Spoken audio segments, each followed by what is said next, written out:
Excuse me. Thank you so very much for your patience. We'll be beginning shortly. I appreciate your patience. Thank you.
I now call this regular meeting of the Board of Education to order at 7:08. Please call the roll. Ms. Pearson? Present. Mr. Schubert? Present. Ms. McCall? Present. Ms. Bennett? Present. Mr. Carpenter? Present. Ms. Haley? Present. Ms. Stanford? Present. With 7 present, we have a quorum. We will now take a moment of silence followed by the Pledge of Allegiance.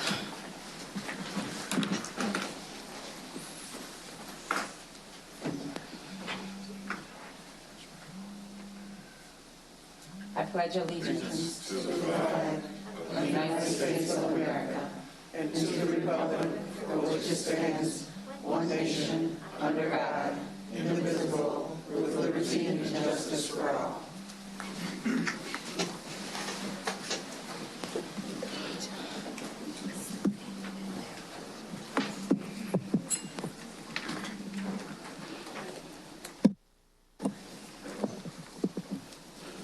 The mission for Rockford Public Schools is to collaboratively engage all students in a first-class education for a changing world. The Rockford Public Schools' equity vision is to create a learning environment that works for all students and interrupt predictability of student outcomes based on zip codes. Before we go any further, thank you, Ms. Kim Peterson, who is working behind the scenes to produce the board's broadcast via YouTube live stream and Comcast Channel 20. Mr. Earl Dotson Jr. will now lead us in recognizing and celebrating outstanding contributions of our students and staff.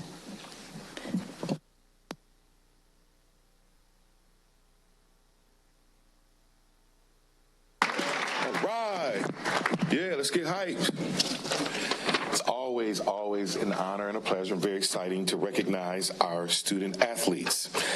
Good evening. We are excited to recognize Rockford Public Schools' outstanding students and their coaches and celebrate their great achievements. Last month was very busy for many of our athletes. We will start off with our middle school state track qualifiers. On May 19th and 20th, we had 5 RPS 205 middle schools qualify for the IESA 3A State Track and Field Championship in East Peoria. Kennedy Middle School came back home with 5 state champions. Yeah.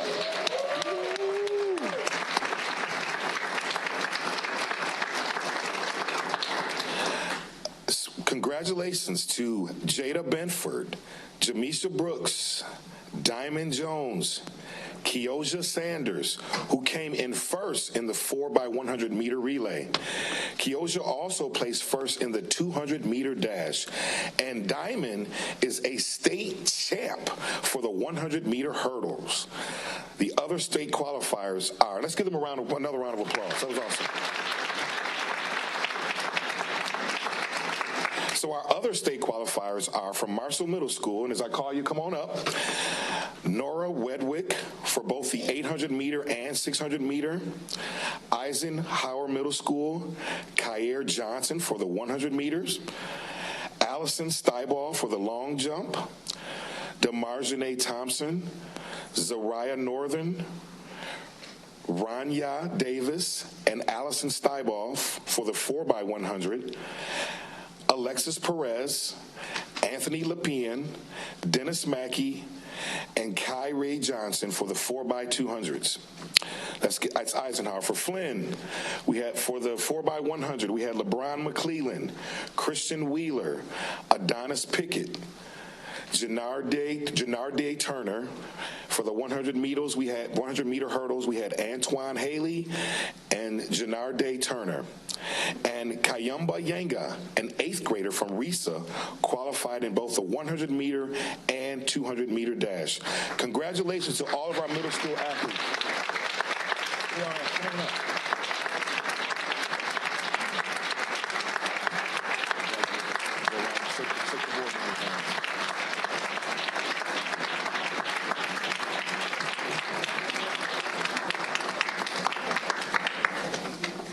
I know we got more middle school back.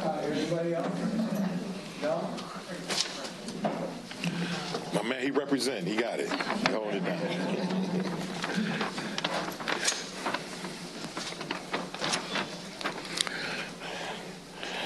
Next up, we have high school track and field qualifiers.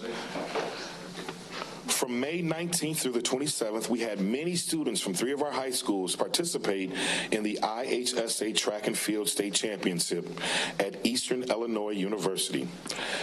From Auburn, our state qualifiers are Jeremiah Walker for the 200 meter, Brandon Ferguson for the 110 high hurdles, the 4x100, Minez Murray, Elijah Malone, Dontavius Williams, and Winters for both the long jump and triple jump.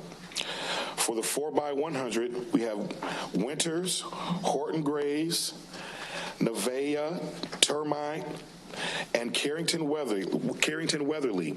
And for the 4x200, Weatherly, Horton Graves, Turnmeyer, and Naira Benford. From East High School for the 100 meter, we had Makai Dockett Lewis for the 4x100. And then we had Dockett Lewis, Javius Catlin, Trenton Lewis, and Alonzo Lattimore for the 4x200. Come on up. Yes, my man.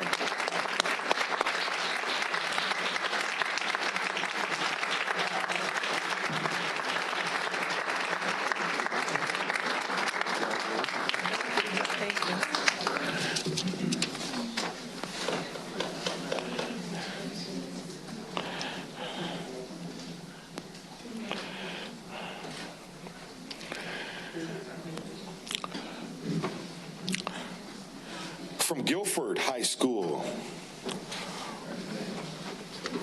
we have Jaden Nguyen for the 200 meter, Landon Bakhta for the 800 meter. In the 4x100, LaDamian Hoffman, that's what's up. Messiah Tilson, Justin Brown, and Nguyen. For the 4x200, Kevlin, Jackson, Tilson, Hoffman, and Nguyen.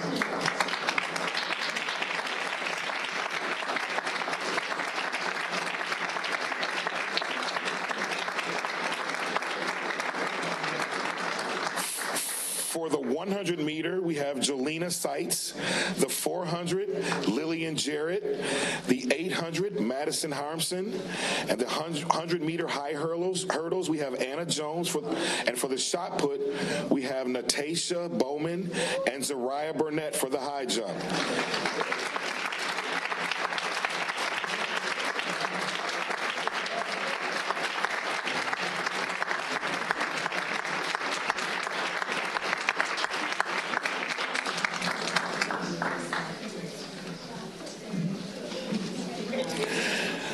In the 4x100, Amanda Curry, Burnett, Jared, and Stites. And for the 4x400, Jared, Seitz, Harmson, and Michelle Gasman. Congratulations. Yes.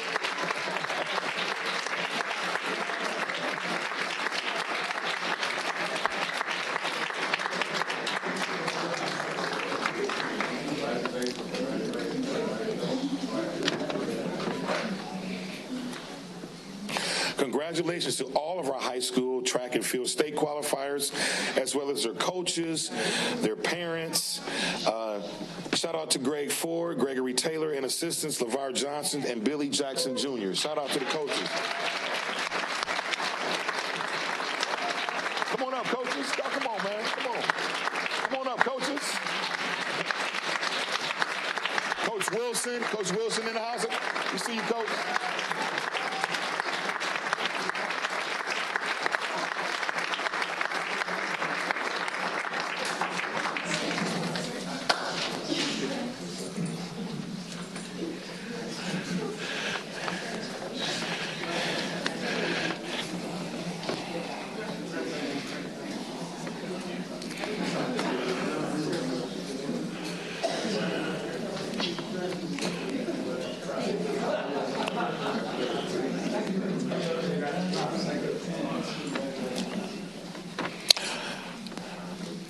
For the boys, boys tennis state qualifiers.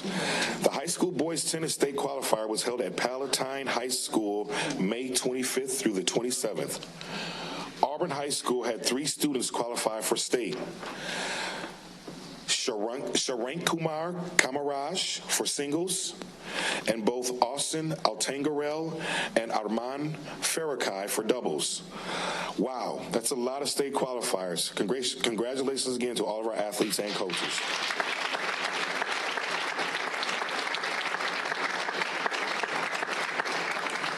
And finally, one of our great partnerships, I see my man Lamont Jones in the house, LJ. Finally, we had the Girls Flag Football Championship.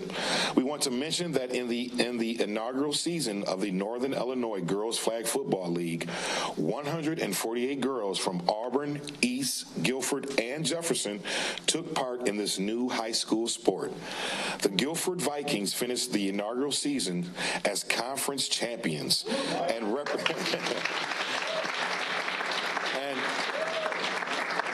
represented the conference at the state championship tournament.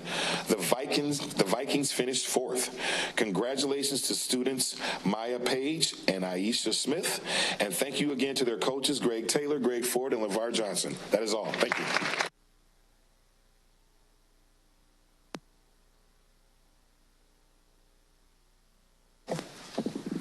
Thank you, Mr. Dotson.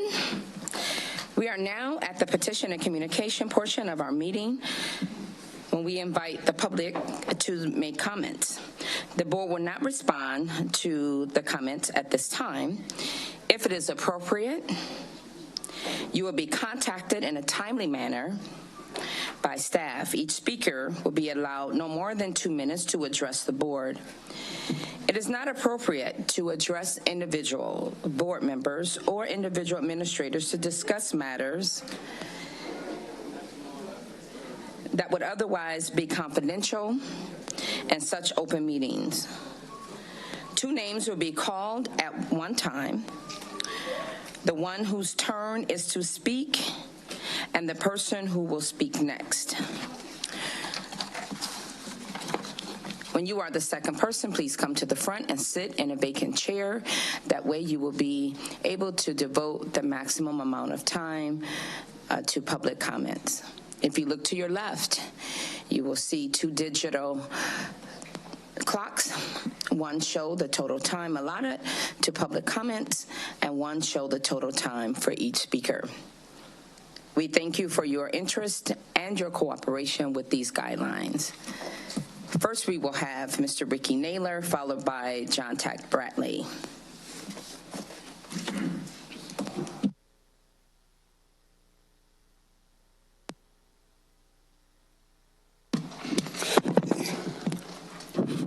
Okay, so you know what? It'd be nice for you guys to let us go first sometimes, so those people out here can hear, especially these students, so they can see how we advocating for them. But you guys don't want to be criticized, so you let them guys go first, and then they all leave. They need to hear what's going on too. They need to see that somebody's actually coming down here to advocate for them, because these staff that y'all hire don't advocate for nobody but themselves. And I'm gonna tell you, new board members, something. You can believe me if you want to. Y'all side with these token administrators, but these same administrators get with the same white staff and they plot against y'all. One of these black administrators said to me a long time ago, when they thought I was on their side, they said, you know what? They said, I go down there, when I speak before that board, I tell them exactly what they want to hear. But then you don't want to hear that then, because y'all want to think it's a game down here. We just come down here and criticize y'all, but y'all think these guys really support y'all. No, they don't. They support their jobs.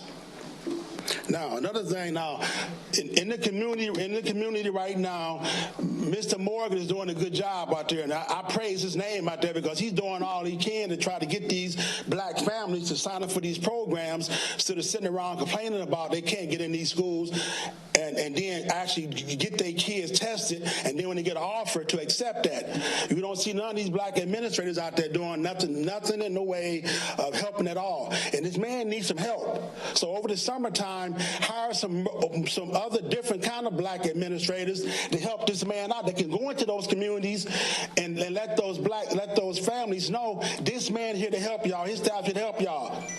But you won't do that, though. You just got your couple, and you're going to keep those. Now, also, I'm going to leave here again something. Here's an apology for some wrongdoing. So why don't you guys get an opportunity to apologize for the wrongdoing done by this administration? Thank you, Mr. Naylor. Your time is up. You have a good evening.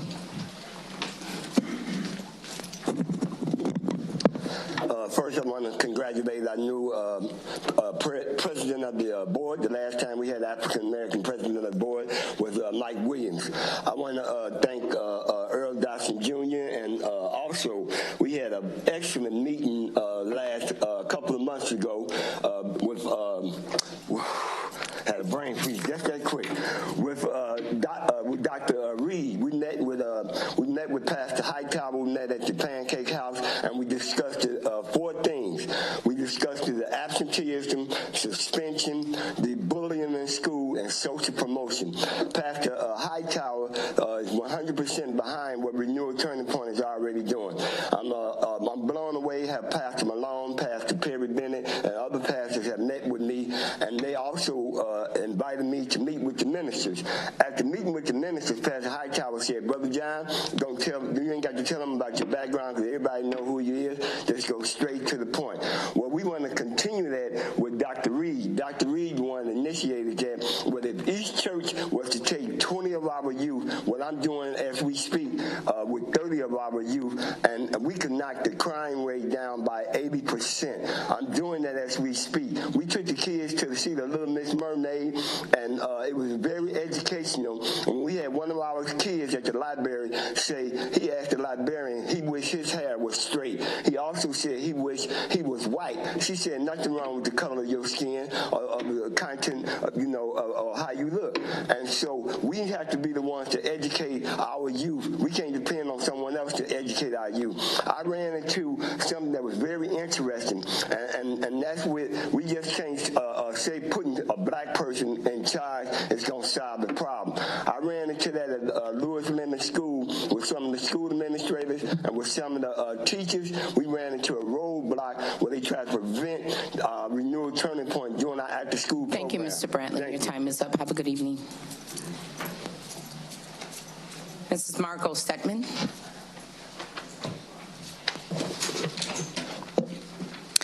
Good evening. My name is Margot Stedman. I am the Education and Community Engagement Director at the Rockford Symphony Orchestra and the product of a public school music program.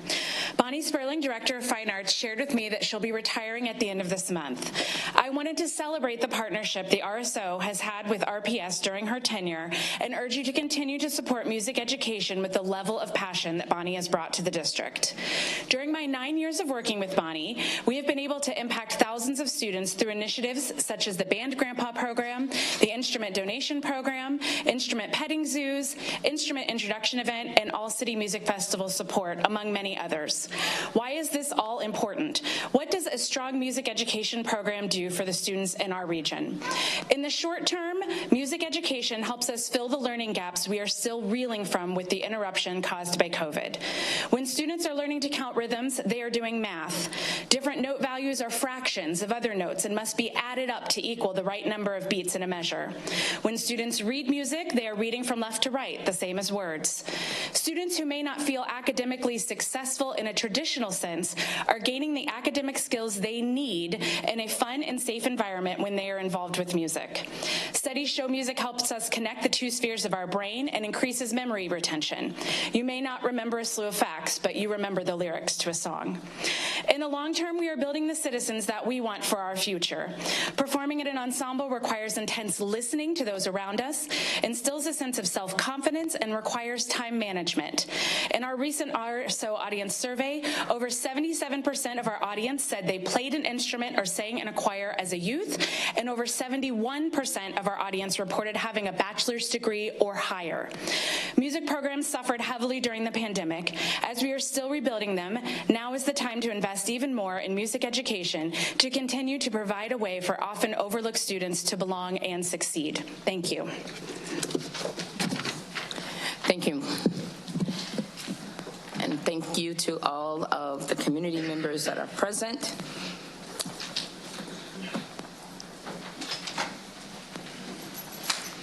Item 4A on the agenda is a renewal of Galapagos Rockford Charter Schools Agreement.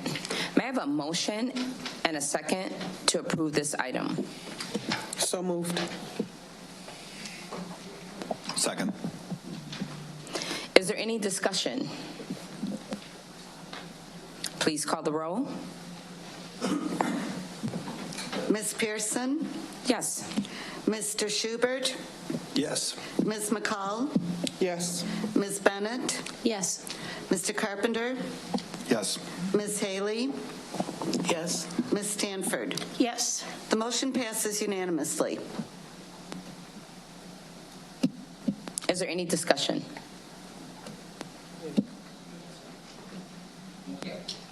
Item 4B. Excuse me, item 4B on the agenda is a renewal of Jackson Charter Schools Agreement. May I have a motion and a second to approve this item? Motion. So moved. Oh, go ahead. Second. Is there any discussion? Please call the roll. Mr. Schubert, Yes. Ms. McCall, Yes. Ms. Bennett, Yes. Mr. Carpenter, Yes. Ms. Haley, Yes. Ms. Stanford, Yes. Ms. Pearson. Yes. The motion passes unanimously. Item 4C on the agenda is the renewal of a Legacy Academy of Excellence Agreement. May I have a motion and a second to approve this item? So moved. Second. Is there any discussion?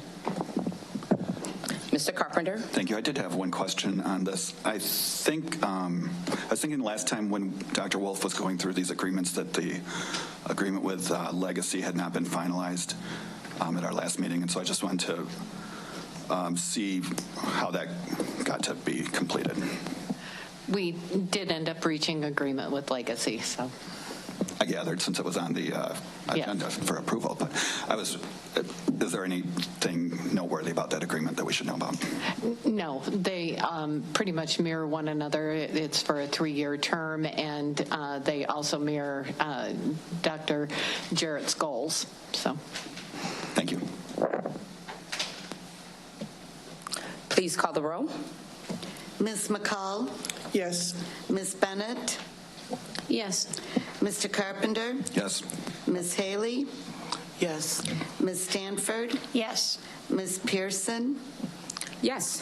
Mr. Schubert. Yes. The motion passes unanimously.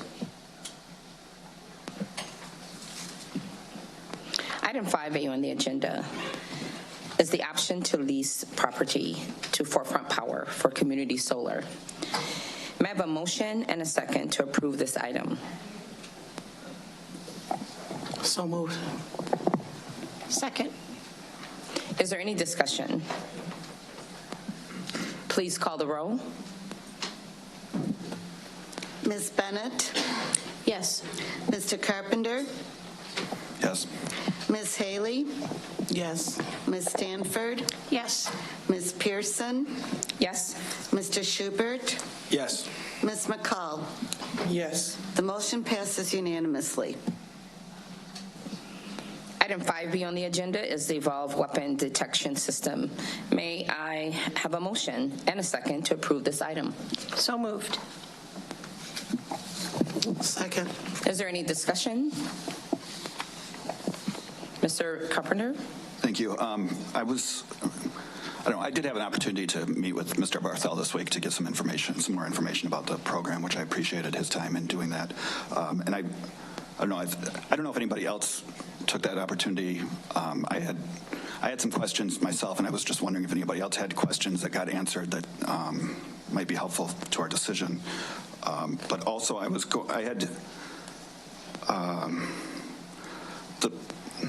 the way I understand this is that we would be purchasing these systems and paying for them over 4 years, Is that correct?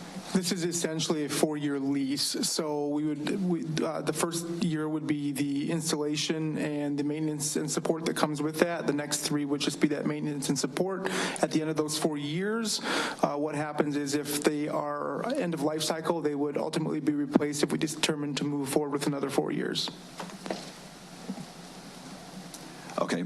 Are there any, I had read an article about another school district that had entered an agreement with Evolve to do a 1-year trial period. Has that ever been explored? We did not go down that path. Again, that could be a possibility. However, when we look at, as we propose, and we're seeking approval tonight on this, is we're really trying to align it with the start of the school year. We would have to renegotiate that contract.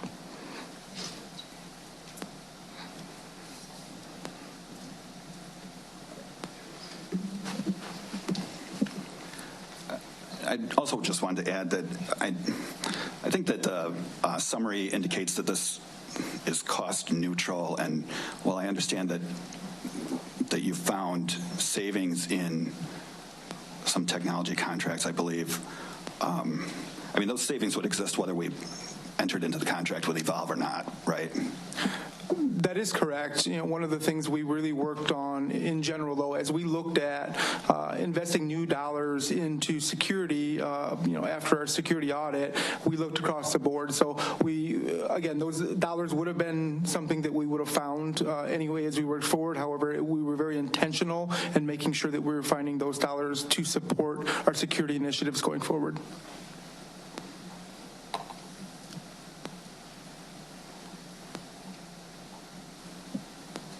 Anyone else? I too had an opportunity to meet with Mr. Bartell, and I will come back. Mr. Schubert, go right ahead. Oh, so I think, just for me, the conversations I had with Mr. Bartell, I think at the end of the day, we're investing in infrastructure to provide security and make sure our students are safe. But at the same time, we can do 2 things at once and make sure that we're investing in people, building relationships, that it's student-centered. And as soon as I was able to get those answers, I thought this made a lot more sense. I just wanted to say that. We talked about that privately, and I wanted to make sure I said it publicly. Anyone else? Ms. Bennett. In my discussions, one of the things that I thought was really impactful was about how the individuals that were utilized to decide where the systems were placed. So I don't know if you are able to kind of provide information to others about how those entrances were selected and who was a part of that process. Yeah, absolutely. I'm happy to share that. So a group of administrators, myself, security services, and others actually met with all the principals, and we spent time in their buildings. And what we did in those buildings is we understood where the students were coming through. So we looked at where the mass entrances are, such as where buses pull up and where we're seeing a large quantity of students come indoors at a small amount of time. So that's how we determined where these were going to go. It was very strategic. And in a lot of cases, in some of the buildings, we're already using those doors on a regular basis anyway, and they're not using some of those side doors, such as places like East and Roosevelt, where they're very, very disciplined on using those doors already. And then at some of the other buildings, we are reducing the number of doors that folks are entering, but we worked very closely with the principals to come up with a collaborative solution for their buildings. Anyone else? Mr. Carpenter? Yeah, we had talked, we had talked about this company and how there are concerns there's concerns been raised about Evolve overpromising to its customers, and I still have concerns about that. And I know that it's not 100%, nothing's 100%, and we're told this isn't 100%, but this is, we're doing this with the idea that everybody's going to be safer and feel safer, and I still have concerns that this is not as foolproof as or as reliable, I guess, as what it's made out to be, I guess. So that's a concern that I have. acknowledge. I do want to point out that this is a smaller part of a larger whole. When we're addressing our security as we look forward, it is a multi-tiered, multi-layered approach. As we've been very clear about, that there's not one solution that is your magic answer to everything. It is security technologies, it's training for staff, and as well as having staff as far as security guards, school resource officers. It's that piece. It's also the facilities and making sure that we're securing doors. Though all these things together will indeed reduce risk in our buildings, and that's what our approach is. Anyone else? So my greatest concern previously was the actual plan in securing those entrances that were not designed for the product that we're seeking to obtain. Safety must be a priority, and we must start somewhere. So again, I don't ever want to hear RPS 205, one of those school districts, on the news, national news. And if this will decrease the risk as we continue to improve other opportunities, in my discussion with Mr. Bartel, it was a wonderful conversation, a good plan. And some of the things, my hope is we would decrease some of what we see in our discipline packets. And our parents and our students can feel safe when they go to school. So this is a start, and it is well overdue. And I am very appreciative of the hard work that Mr. Bartel and his team have gone into to make sure that they followed up as requested and provided information. And Evolve is used in airports and other areas, and so we know that it is not 100% perfect, but it is a start that we must, and a step that we must take. Thank you.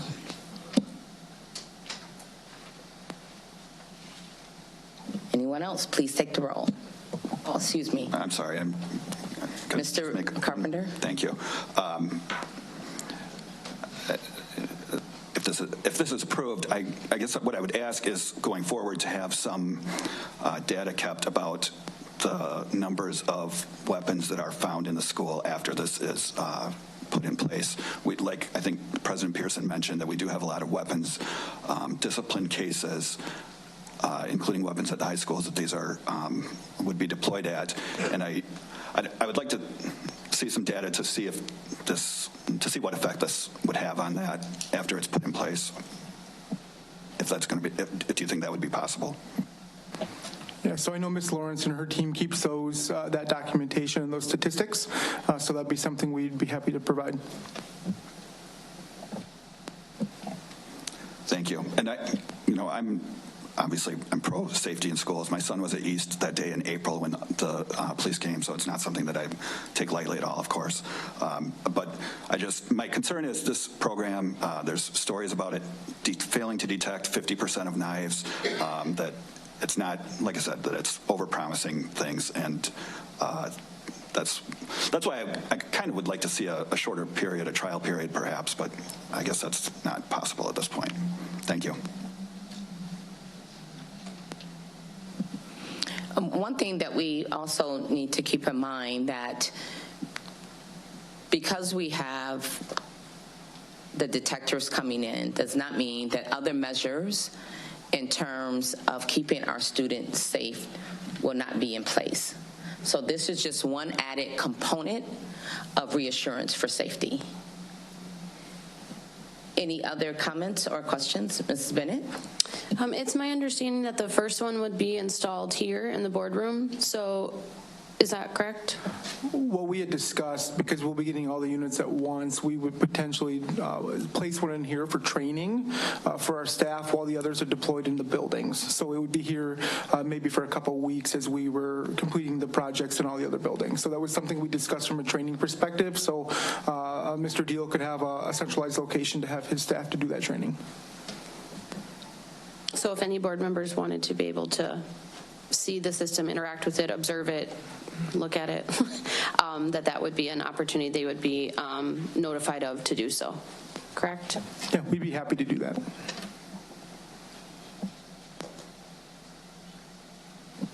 Any other discussion? Please call the roll. Mr. Carpenter? No. Ms. Haley? Yes. Ms. Stanford? Yes. Ms. Pearson?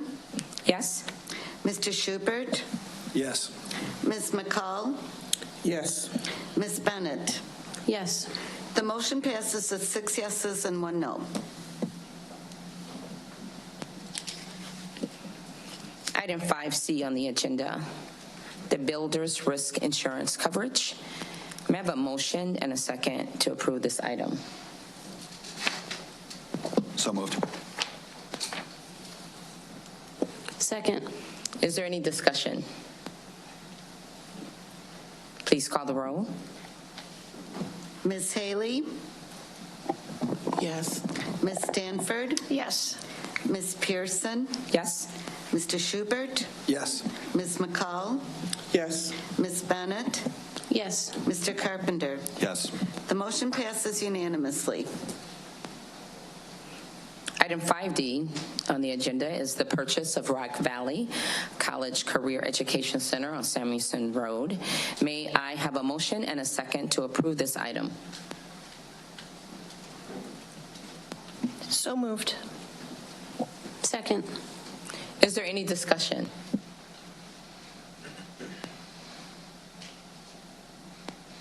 Please call the roll. Ms. Stanford? Yes. Ms. Pearson? Yes? Mr. Schubert? I abstain. Ms. McCall? Yes. Ms. Bennett? Yes. Mr. Carpenter? Yes. Ms. Haley? I abstain. The motion passes with 5 yeses, 2 abstain.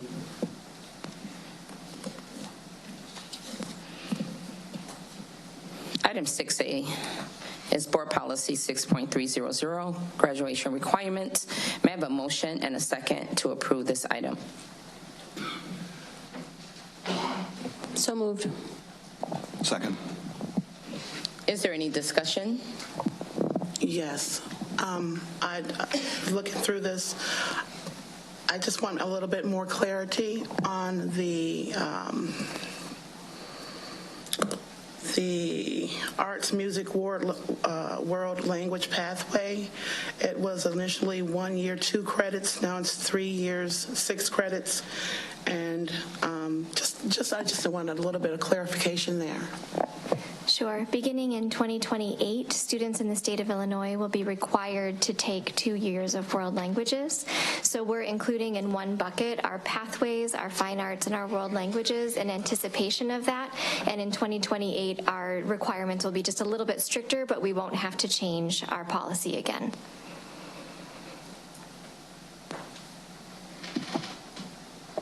Okay, thank you. I did have one other question here. Nothing is going to happen with the AP classes. Those are going to stay the same. That's correct. Okay.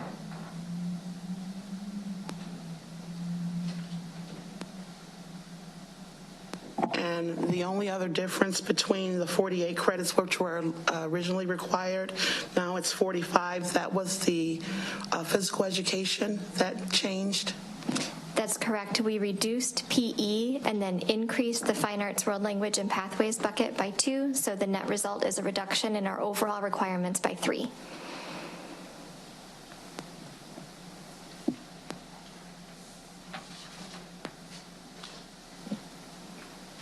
Is there any other discussion?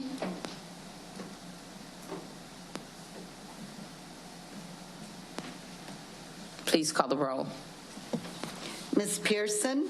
Yes. Mr. Schubert? Yes. Ms. McCall? Yes. Ms. Bennett? Yes. Mr. Carpenter? Yes. Ms. Haley? Yes. Mr. Stanford? Or Ms. Stanford, I apologize. Yes. The motion passes unanimously. We are now on the consent portion of our meeting, which includes items previewed by the board committee chairs during the committee of the whole. With that, the consent items proceeding through the Performance and Monitoring Committee, 7A through 7DD, consent items proceeding through Planning Committee, 8A through 8C, and consent items proceeding through Governance Committee, 9A through 9I. Is there a motion and a second to approve these consent items? So moved. Second. Are there any consent items the board members would have pulled for separate consideration? Yes. Items P and K, or K and P.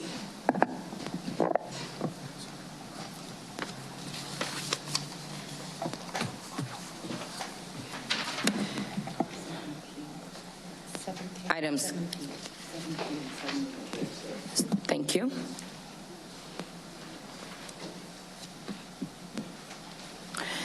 So outside of 7K and P, please call the roll on the approved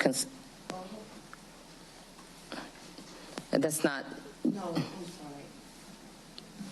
sorry. Number 7. One moment, please. Oh, yeah, that's correct.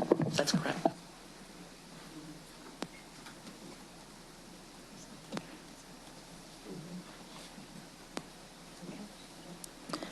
So outside of 7, do you want me to pull these separate or?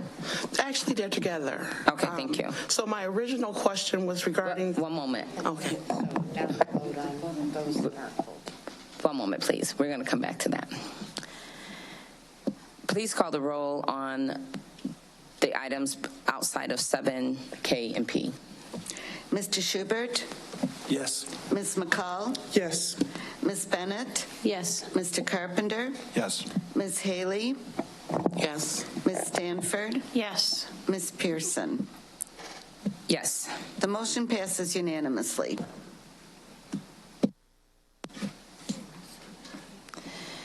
So 7K and P have been pulled for separate consideration. And Well, one moment, please. Do I have a motion and a second to approve the so moved. We're pulling them together. Yeah. So moved. Second. Is there any discussion? Thank you. So my original question was regarding item K, and that was the interest accrued. And that's from investments. I just want clarity on these items. The interest accrued is from investments that the school district has made, and they go into a working fund. They initially go into a working cash fund, and then at the end of the year, we distribute it back out to all the different funds, where the actual cash balances were, throughout the year. So the money gets earned, and it gets held in that, and then we distribute it back out later. Is there any mechanism that we use that we determine where that money is placed? It's based on the cash balances at the end of each month. So if, say, the education fund had $50 million in it, and all the rest of the $100 million that we had on hand was spread with the other funds, it's proportionate to the fund's cash balance at the end of every month. So everybody's getting a proportionate share of the income. Okay, thank you. That was my question. Thank you. That answers it. Please call the roll on 7K and P. Ms. McCall? Yes. Ms. Bennett? Yes. Mr. Carpenter? Yes. Ms. Haley? Yes. Ms. Stanford? Yes. Ms. Pearson? Yes. Mr. Schubert? Yes. The motion passes unanimously.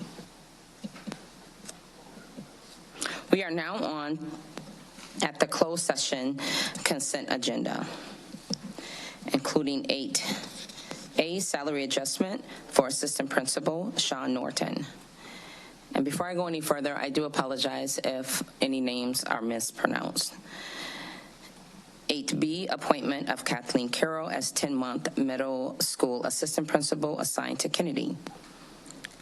C, appointment for Roger Kruger as 12-month network engineer assigned to administration building. 8D, appointment of Brett Smith as 12-month system engineer assigned to the administration building.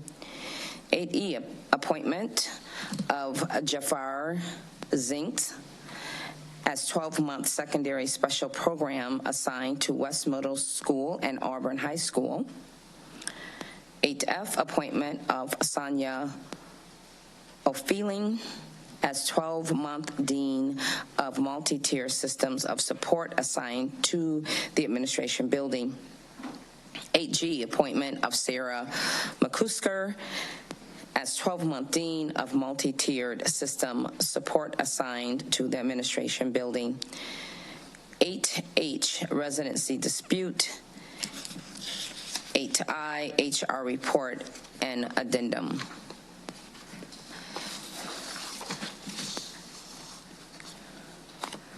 Closed session consent items, student discipline, suspension, appeals, and expulsion. H0141X23, H0149X-23, H0151X-23 are expelled for the entire 2023-2024 school year. H0150X23 is expelled for the entire 23-24 school year through the first semester of 2024 school year. 2024-2025, sorry. Correction. 2024-2025. My fault, I should have caught that. H0142X-2023, H0145X-2023, and H0152X-2023, the expulsion are held in advance, contingent upon expulsion and advance agreement for the entire 2023-2024 school year. H0144X-23, the 4-day suspension is affirmed. EIAs are set forth on the agenda as item 12A through 12EE. Is there a motion and a second to approve the closed session consent items? So moved. Second. There is no discussion. Please call the roll. Are there any consent items, my apologies, for the board members to wish to have separate consideration?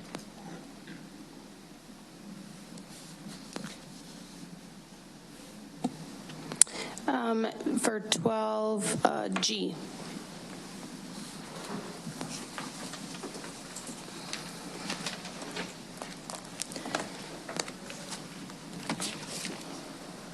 Again, there's no discussion, well, for separate consideration, but there's no discussion.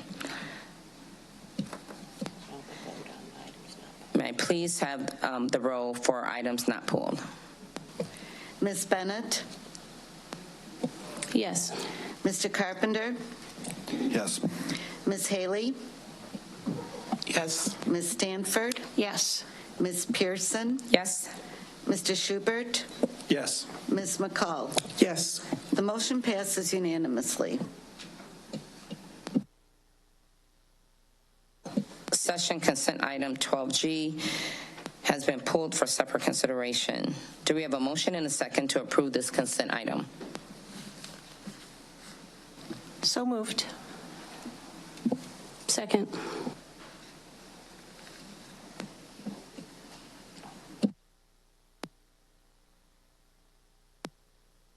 Please call the roll. Mr. Carpenter? Yes. Ms. Haley? Yes. Ms. Stanford? Yes. Ms. Pearson? Yes. Mr. Schubert? Yes. Ms. McCall? Yes. Ms. Bennett? No. The motion passes with 6 yeses, 1 no.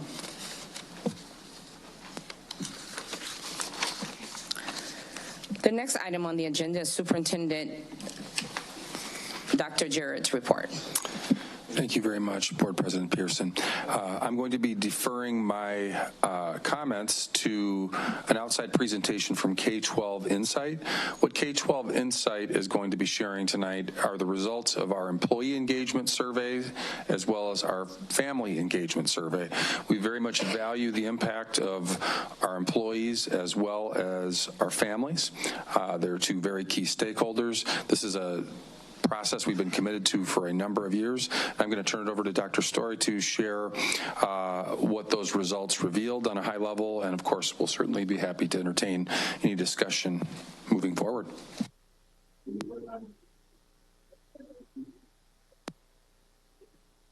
Hello, thank you for having me this evening. My name is Dr. Kate Shoulders. As mentioned, I work with K-12 Insight and had the pleasure of working with Rockford Public Schools for both their school quality and employee engagement surveys. I'm going to share my screen with you. Are you able to see a presentation on your end already, or would you like me to share my screen? You can share. Thank you. Okay, thank you.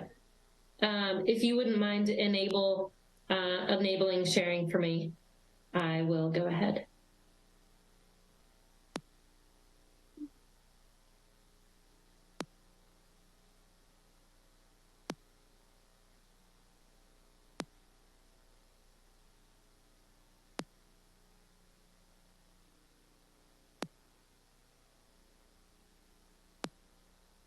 Perfect. I believe you can see my screen at this point.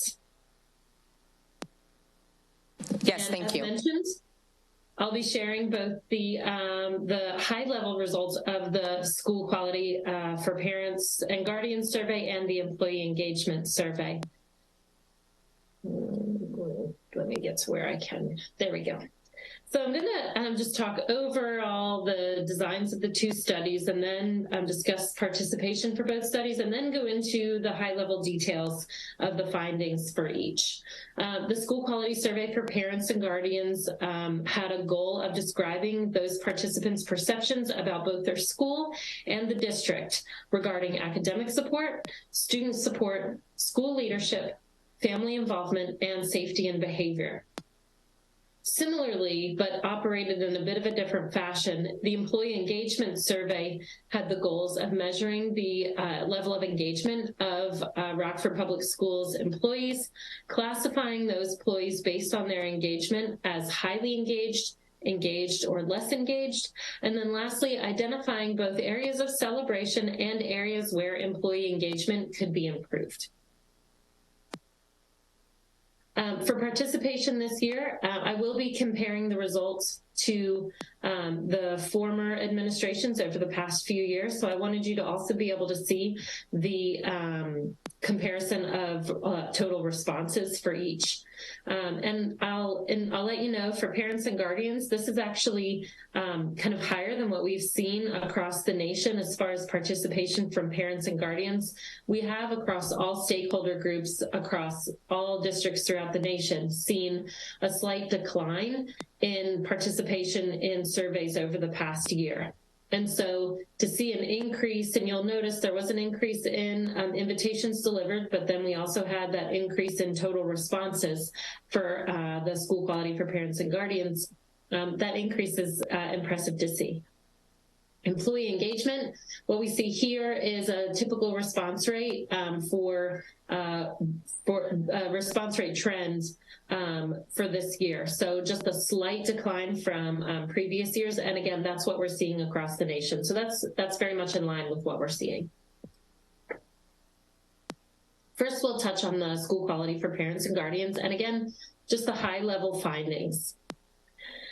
So across these dimensions listed that I had mentioned previously, I wanted you to be able to compare favorable responses within each dimension across survey administrations over the past 4 years. That first survey administration that we're comparing with is from the first year where we had some pre-COVID opinions. And so you'll see here, and I had mentioned this to the folks over there that I had been working with over the past year of getting these surveys administered, seeing that bounce back, the declines that you can see there from 1920 to then 2021 and 21-22, those declines were what we were seeing throughout. And as you all know, parents and guardians were they were exhausted. They were over the changes that had to be made due to the pandemic. And so our survey saw that throughout parent and guardian opinion.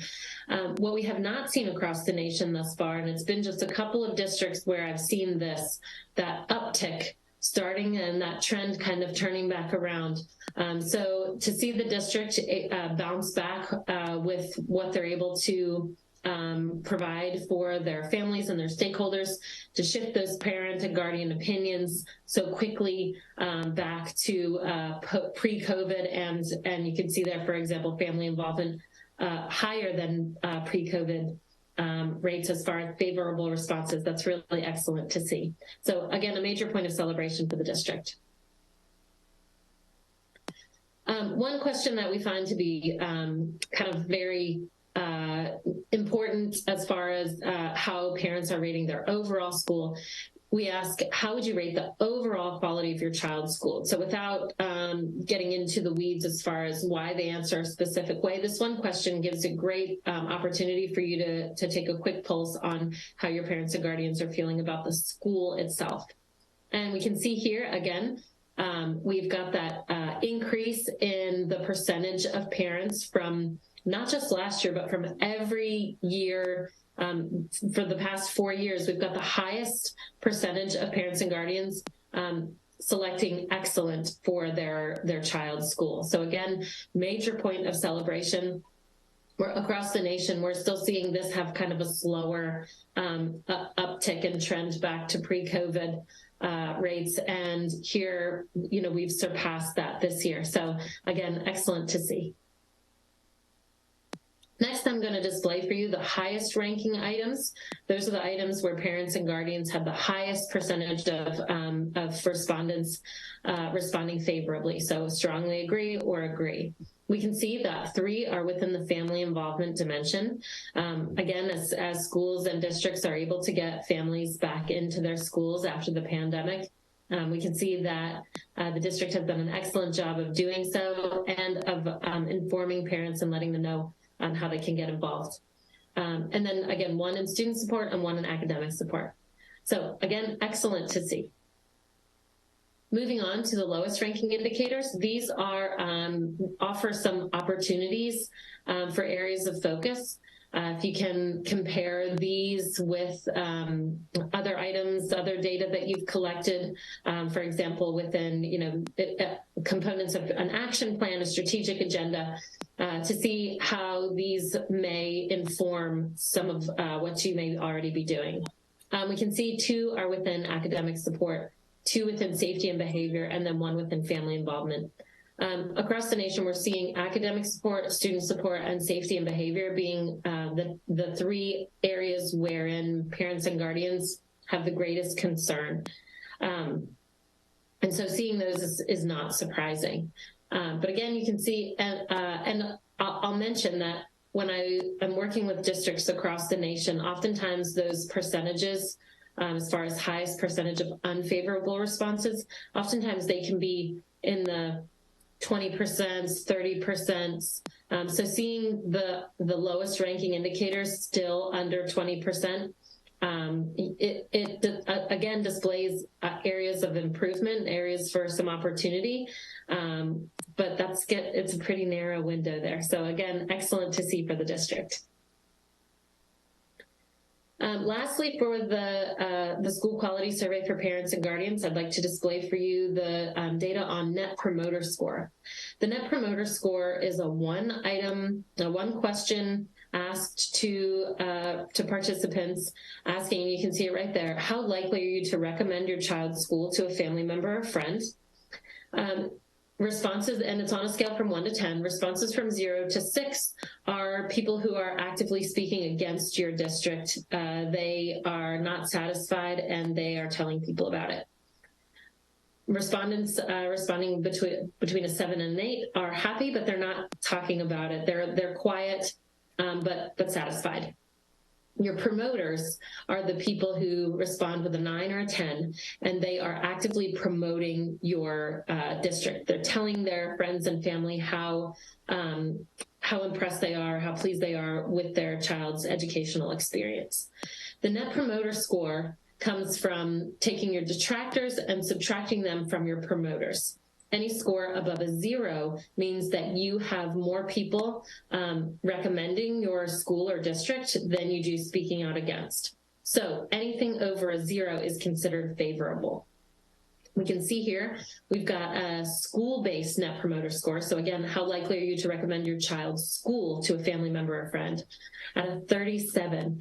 Not only is this an excellent Net Promoter Score, but it's a jump of 12 points from last administration. So major point of celebration. And we encourage schools and districts to ask this question more frequently than annually, because it's a one-shot question that gauges, it can give you a pretty good indicator without a whole series of questions on how things are going. So again, increase of 12 points up to a 37, excellent to see. Now, we asked the same question related to the district. So how likely are you to recommend the district to a family member or friend? We can see here the score is still above a 0. It's a 5, but again, increased by 9 points from last administration, so last year. So again, major improvements have been made, and it is very common to see people that have greater NPS for their school than they do their district. I think I've only seen one district where the district score was actually higher than the school score. So what you're seeing here is really common. What is not common, again, is those large jumps, 12-point increase, 9-point increase. So, excuse me, again, major points of celebration. Next, I'd like to share with you, again, the high-level findings of the Employee Engagement Survey. First, we ask a series of questions to gauge overall engagement. You can see here again, comparing from over the last 4 years, we have those increases. They're slight increases, but again, getting back to pre-COVID opinions and responses.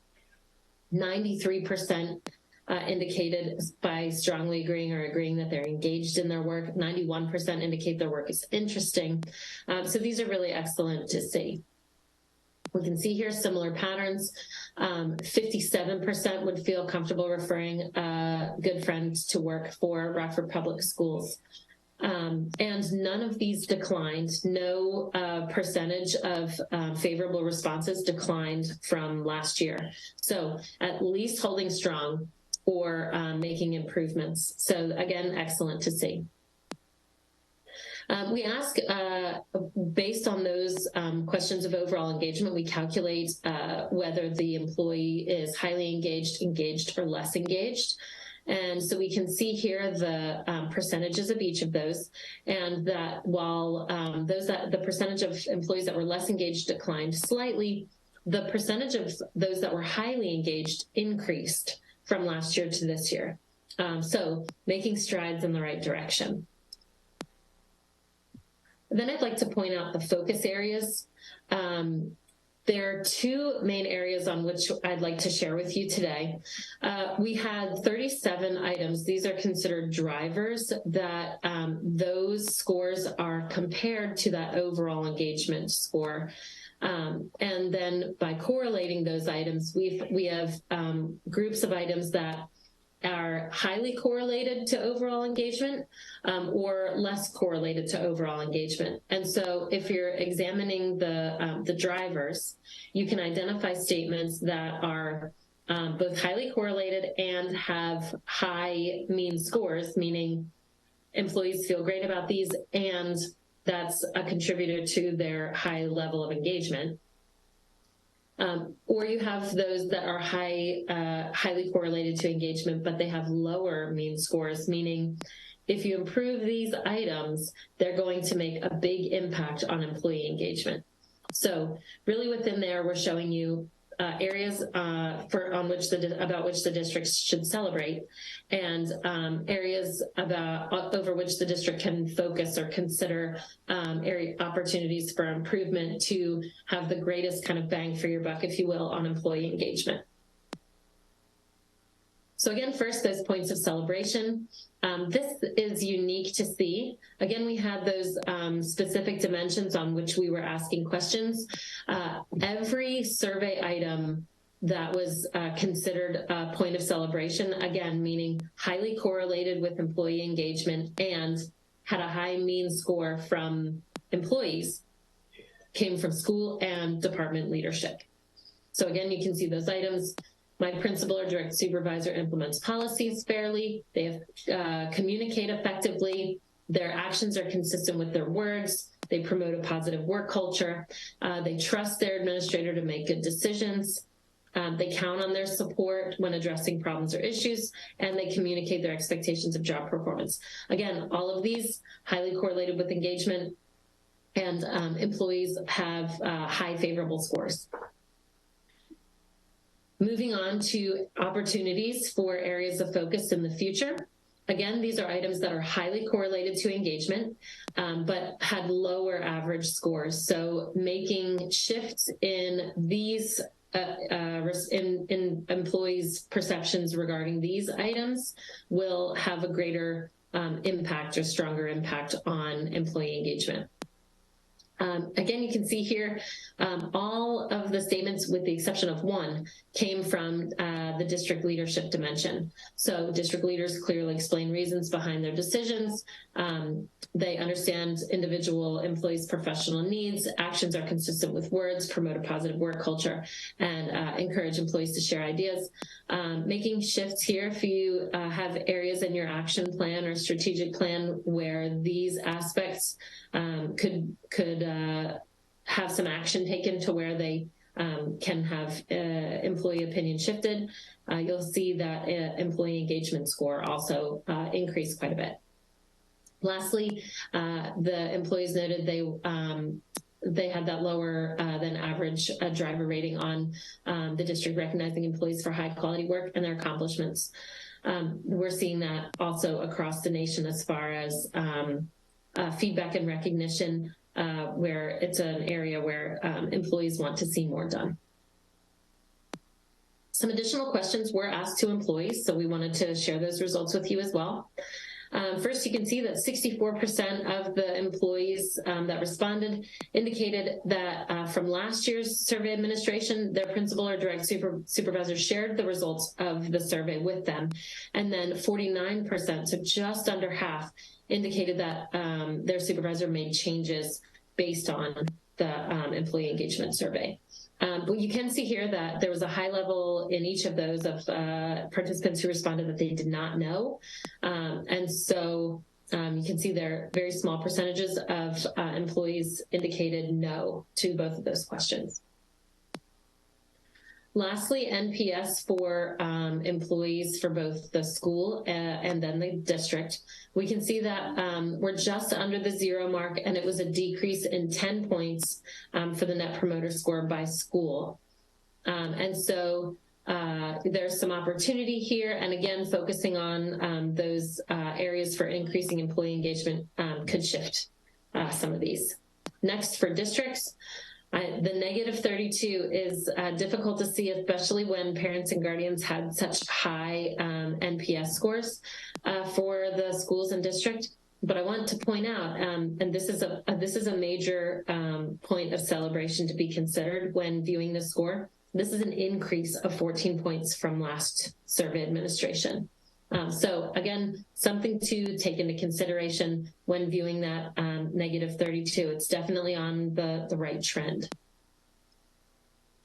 With that, I thank you for the time this evening and will entertain any questions.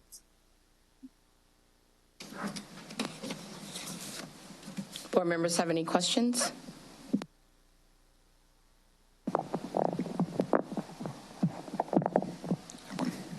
Mr. Carpenter? Thank you. You might have mentioned it right at the beginning, but for the responses, there's number of responses, and then there's public access link responses, and then it looks like those added together is the total responses. Can you explain what the difference is between number and public access link? Sure. So, and I'll go back to that slide so that you can view it and reference that while I'm chatting. So here we have direct invitations that are delivered to parents and guardians. However, we have multiple parents and guardians that have multiple children in multiple schools, and we want to give them the opportunity to complete the survey for each of the schools. And so instead of sending each parent multiple responses, one for each school, and that can get tedious for their email inboxes, and typically they don't recognize that they're for different schools. At the end of the survey, as well as at the beginning, it indicates if you have a child in more than one school, there is a link for you to take the survey again for a different school. And so that link is a public access link that is accessed through the survey. Districts often also, they're provided with a separate public access link that they can put on their webpage or send out in a newsletter, really with the goals of increasing the number of responses. So that's where you see the difference. The number of responses seen here is the number that responded directly from the unique link that was included in their email invitation, because those are unique links. Then the public access link is when they clicked to fill the survey out again, or they access the survey from a website or newsletter from the district.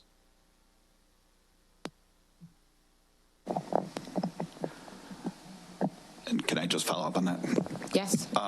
So is there any breakdown between the two different ways that the people filled out the public access link or reached it through public access link? In other words, I'm just trying to figure out if, like, do we know how many different people responded to the survey? We would know. We have listed. You can discern between the two. What is like we've got two separate public access links. This is the one to be shared through the website. This is the one that is to fill it out for an additional school.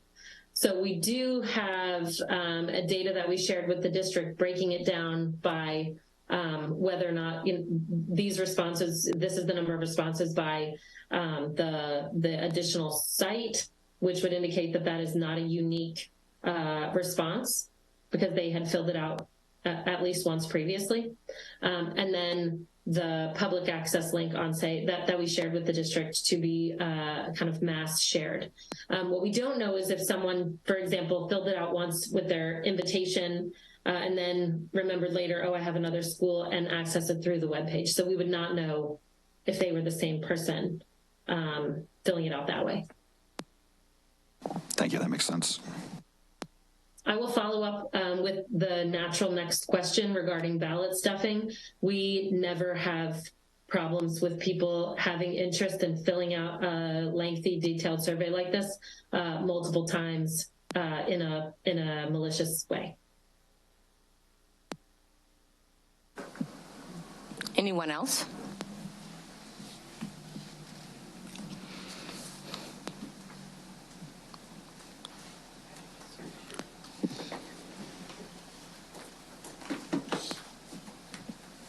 Any other questions or comments? Thank you very much. Next on the agenda is opportunity for board members. Are there any board member comments?